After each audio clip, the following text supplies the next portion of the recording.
Hello students, Ms. Slyman here with your notes on 5.2, sigma notation and arithmetic and geometric series. So the difference between a sequence and a series, well, we've already seen. A sequence is a list of ordered numbers. And as we said, it could also be letters, but in this class we only look at numbers. A series is the summation of a sequence. So if we look at this sequence, 1, 2, 3, 4, 5, 6, going on infinitely, this is the sequence when we write it with commas. When we write it instead as 1 plus 2 plus 3 plus 4, that is a series. So continuing on forever, here the nth term would be n. So notice when n is 1, then we get 1, and then 2, then 3. And if we continue it on, it could end somewhere at infinity. So we could call this an infinite series. It goes on forever.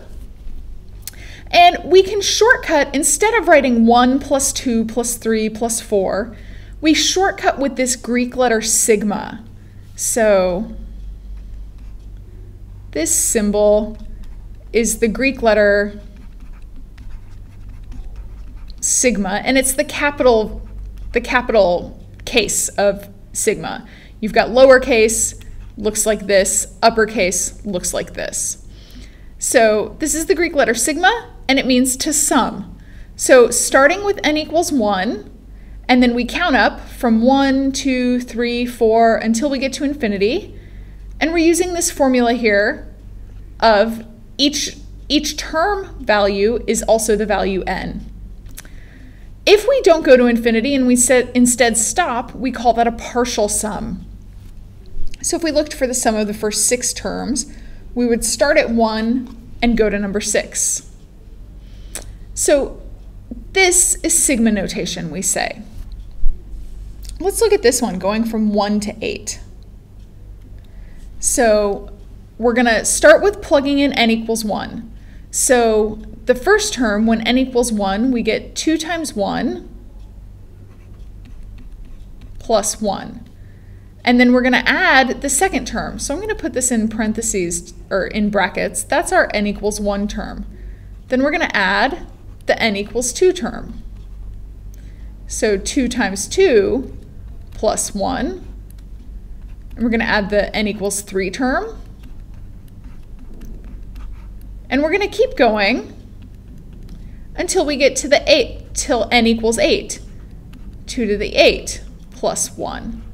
So of course we could shrink this down. The first one is going to be 3 plus 5 plus 7. We've got an arithmetic sequence ending with 17. Down here, sometimes we use n, but mostly we use I and k. I try to avoid I because, as we know, I is the imaginary number root -1. In this case, when they use I down here, they're just using it as another variable, not the imaginary one.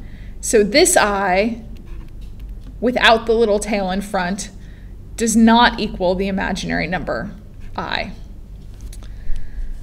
Okay, so that is definition of a series. We've got 2 types, infinite and partial, and we've got our sigma notation. So let's look at some properties of summation. If A and B are 2 sequences, and C is just some real number, it's a constant, then if we sum a constant n times, then we just end up with C times n. So let's look at this. This is a constant C.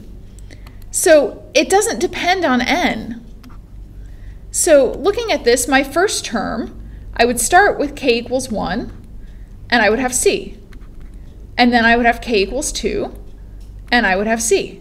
Because the C is just a constant. It doesn't depend on the k.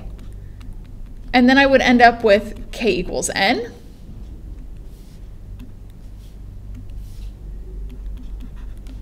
And I would still have C.